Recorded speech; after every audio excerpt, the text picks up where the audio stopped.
line.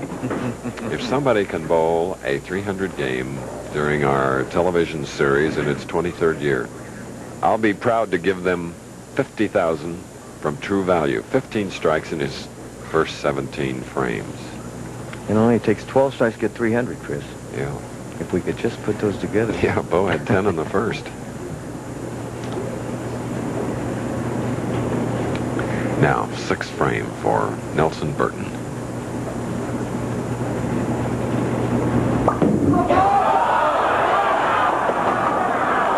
And again, it's that single pin. This time coming in the 6th frame, a 6-pin.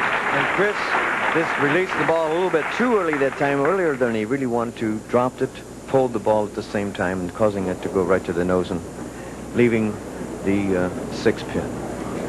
Bad break. Angle open at Dick Weber lanes. And Bo at the right angle, uncovering the 6 pin. And he has a spare in the 6th frame after 5 strikes. Whew. Now, Holman. He has 4 in a row shooting in the 6th. He can take the lead by 1 pin. And if he's close to the pocket, he might run 15 lanes to the left or 15 lanes to the right on this one. He's that keyed up. 63 appearances on our telecasts. Average 212 for 90 games. High average award on the tour. 1982, 216. But the only time that Earl Anthony didn't win it in recent years.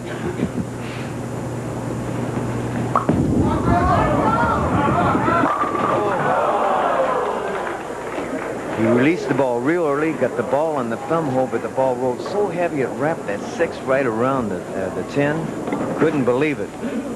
Even though the ball hit the thumb hole. Watch the hit. So solid in the pocket. Watch the 6 pin wrap right around the 10 pin. Disbelief. He was so proud of that ball. Maybe they should have kept it a 9-pin game. Sort of started that way.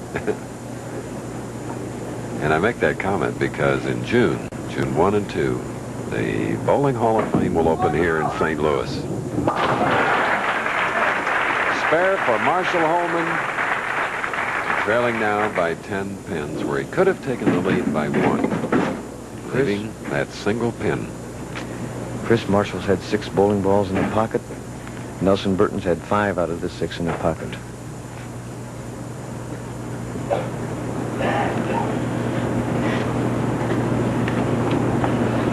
Does it help to wipe off the bowling ball? Yes, it wipes off the excess oil. It gives a little bit drier surface. Mm-hmm. Gives the bowler a little more confidence. Okay. All right, big strike for Marshall Holman in the 7th frame. Second game, Burton won the first game 278 to 218. Now, his opponent is Marshall Holman, worth the $125,000 Angle Open Dick Weber Lanes in Florissant, Missouri. We will return. Frame strike for Bo. Unbelievable. All but 2 frames, 3 frames strikes for Nelson. Chris, you mentioned my son, Pete. I'm glad he doesn't bowl like his father. You mean like his father bowls now? That's exactly right. But Pete and most every bowler in the world has yet to be put into the PBA Hall of Fame, the ABC Hall of Fame.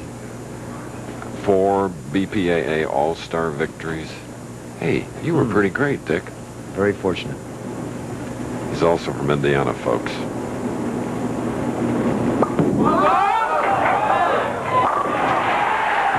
And a native of Missouri. Nelson Burton Jr. married to that sweet lady, Sissy. As another strike in the 8th. As you see, a solid. Couldn't be any solider, Chris. Couldn't be any more solid than the 1-3 pocket. In fact, we talked about Dick's son Pete being the tournament leader. Well, John and Rich all were or are PBA members. And Juanita Weber, Dick's wife, used to average about 175. Still does with a 10-pound ball. Gee. Key hit for Marshall Holman. Oh. Would you believe a 4-9?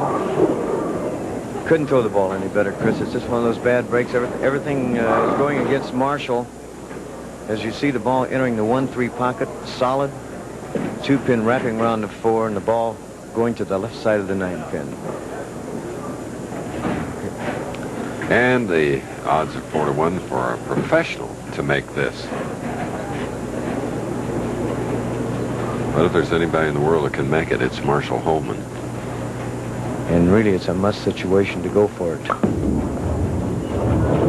Got too much of it. So a disastrous open frame in the 8th, giving him 177 through the 8th. Marshall Holman.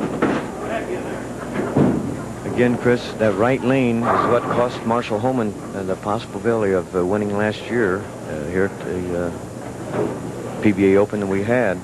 And again, this year, it's really cost Marshall a solid 10 and the 4-9. Last year, he reached the final 9 times, winning 2 titles. 9th frame strike for Nelson Burton, or rather for Marshall Holman. Nelson and Marshall have been touring the country on exhibitions together. And this is not the first time they've met. About 45 appearances in 18 days. That's quite a few appearances, and both said it really put him in shape.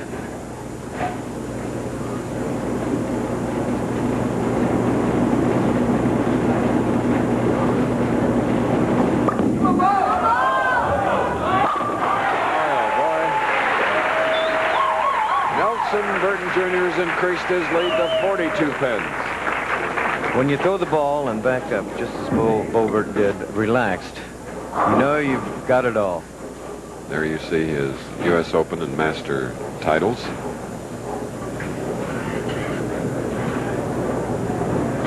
$20,000 to the winner of this Angle Open Championship today. The winner of this game, our second game, will meet Pete Couture. The winner of that semifinal will go into the final 1-game match against the tournament leader, Pete Weber.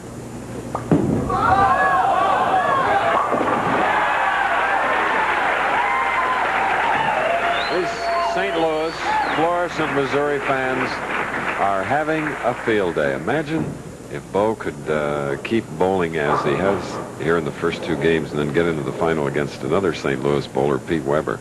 I don't know. Might tear down the rafters here, Dick, and you'd need a new bowling establishment. Be glad to put one up, Chris.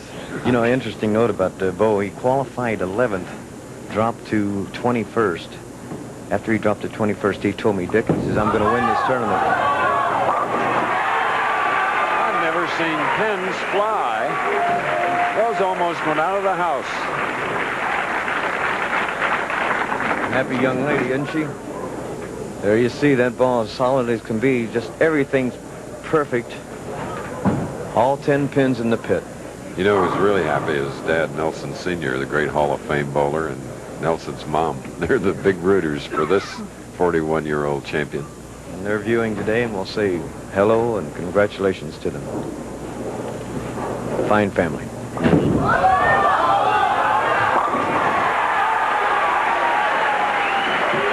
278 in the first game, and now with 11 strikes, 279.